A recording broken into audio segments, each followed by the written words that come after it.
आज हम बात करेंगे कि गायनेकोमेस्टिया सर्जरी में क्या ग्लैंड निकालते हैं कि मसल्स निकालते हैं। Hi, I am doctor Vivek Ambedkar, plastic and cosmetic surgeon.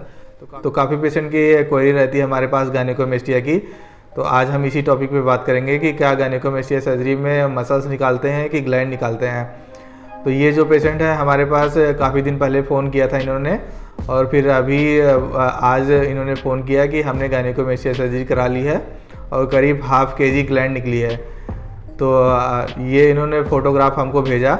तो इन्होंने बोला कि आप एक बार देख के बताइए कि क्या है, क्या निकला है, ग्लैंड है कि मसल्स है, क्या है। पहले तो ये आपको नॉर्मल एनाटॉमी जो होती है वो समझना पड़ेगा।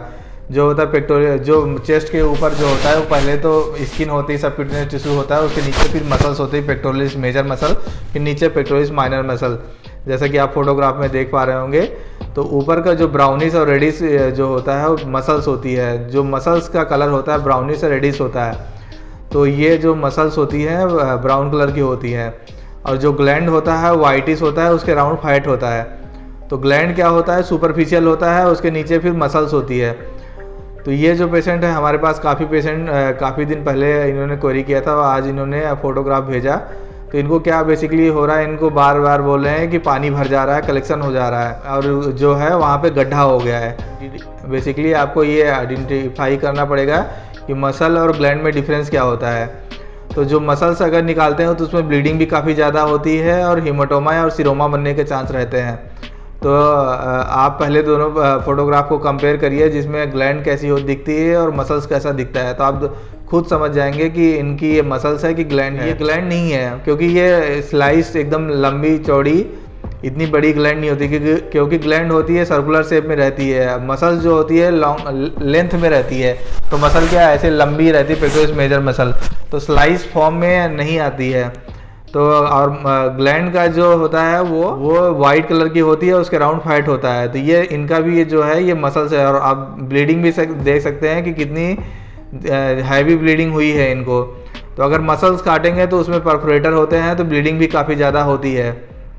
तो आप दोनों फोटोग्राफ देख के अंदाज़ा लगा सकते हैं कि ये जो है इनके जो चेस्ट से मसल्स निकाली गई है। क्योंकि जो सर्जन से इन्होंने सर्जरी कराई वो प्लास्टिक सर्जन नहीं थे, उनको गायनेकोमेस्टिया सर्जरी करने का इतना नॉलेज नहीं है। कॉस्मेटिक सर्जरी होती है जिसमें ट्रेनिंग दी जाती है कि कौन सी ग्लैंड है, मसल्स है, और हम लोग जो होते हैं प्लास्टिक सर्जन उसके लिए एक्सपर्ट होते हैं।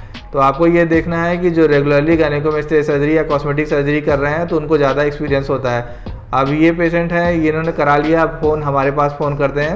ये काफ़ी कम मार्जिन ऑफ एरर रहता है कि करेक्शन करने का, क्योंकि आपने जो मसल्स निकाल ली है तो अब उसमें या तो फिर वो जो गड्ढा बन गया उसमें फैट ग्राफ्टिंग की जा सकती है, पर वो तो एक कॉस्मेटिक करेक्शन हो सकता है। पर अगर किसी का मसल्स निकाल लेंगे तो अगर आप सोचिए, अगर मसल्स निकालने की ये जो पेक्टोरियलिस मेजर मसल होती है शोल्डर उठाने में, नीचे करने में हेल्प करता है, तो मसल निकाल लेंगे तो आपका फंक्शनल भी काफ़ी ज़्यादा हैम्पर करेगा।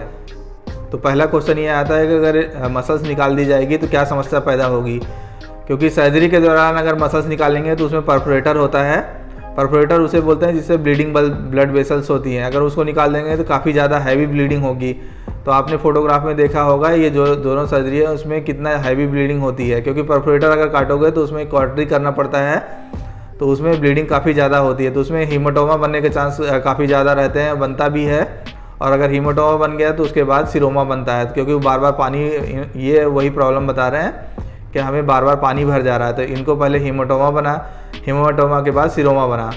और दूसरी समस्या ये आती है कि आपका फंक्शनल लॉस होता है। फंक्शन मतलब अगर मसल्स निकाल दी जाएगी, ये मसल्स ही होती हैं जो हाथों को ऊपर नीचे, शोल्डर को ऊपर नीचे करती हैं, तो अगर वो निकाल दी जाएंगी तो आपका फंक्शन ख़राब होगा। और तीसरा ये होगा कि उसमें वहाँ पे क्या होता है, गड्ढा बन जाता है, तो कंटूर डिफॉर्मिटी होती है। और चौथा जो है वहाँ पे एक लंबा सा निशान दे देते हैं, जिससे कि एक कॉस्मेटिक प्रॉब्लम हो जाती है। तो आपको बेसिकली यही देखना है कि जो कॉस्मेटिक सर्जरी होती है या गायनेकोमेस्टिया सर्जरी वो रेगुलरली कौन कर रहा है। यह पेशेंट जो थे इन्होंने फ़ोटोग्राफ भेजा कि उन्होंने बोला इस टॉपिक पे वीडियो बनाइए, क्योंकि उन्हें इतना नॉलेज नहीं था इसके बारे में, इसलिए उन्होंने वहाँ पे करा लिया। पर ये अभी हमारे पास फ़ोन किए कि हमें उतना अगर जानकारी होती तो हम नहीं कराते। तो ये हमारे पास ये फ़ोन किया इन्होंने कि हमें सीरोमा बार बार बन रहा है और पानी बार बार बन जा रहा है, तो इसलिए हमने इस टॉपिक पे बनाया। तो आपको यही देखना है कि जो आप कॉस्मेटिक सर्जरी कराने गए थे एक समस्या सॉल्व करने पर दूसरी समस्या आ गई, तो आपको यही देखना है कि जो कॉस्मेटिक सर्जरी है वो कर कौन रहा है। तो आपको ये देखना है कि प्लास्टिक सर्जन कर रहे हैं कि नॉर्मल सर्जन। अगर प्लास्टिक सर्जन कर रहे हैं तो रेगुलरली कॉस्मेटिक सर्जरी कर रहे हैं कि नहीं कर रहे हैं, ये भी देखना ज़रूरी है, क्योंकि जो रेगुलरली करते हैं उस चीज़ पे ज़्यादा एक्सपर्टाइज होता है, तो उनका रिजल्ट भी काफ़ी अच्छा आता है और उनका इस तरह की जो प्रॉब्लम होती है वो नहीं होती है। तो गायनेकोमेस्टिया सर्जरी में बेसिकली होना ये चाहिए कि लाइपोसक्शन होना चाहिए और ग्लैंड रिमूवल होना चाहिए, ना कि मसल्स। तो आपको यही देखना है कि सर्जरी कौन कर रहे हैं, क्योंकि ये तो एक सुपरफिशियल स्किन के नीचे जस्ट की जाती है, ना कि एकदम डीप किया जाता है, मसल्स के नीचे की जाती है। तो इसमें जो होता है लाइपोसक्शन करके जो फैट है उसको बराबर किया जाता है और ग्लैंड निकाली जाती है, ना कि मसल्स। तो आशा करता हूँ कि हमारे द्वारा जो जानकारी दी गई वो आपको पसंद आई होगी। अगर वीडियो पसंद आए तो वीडियो को लाइक करें, सब्सक्राइब करें एंड शेयर करें। Thank you.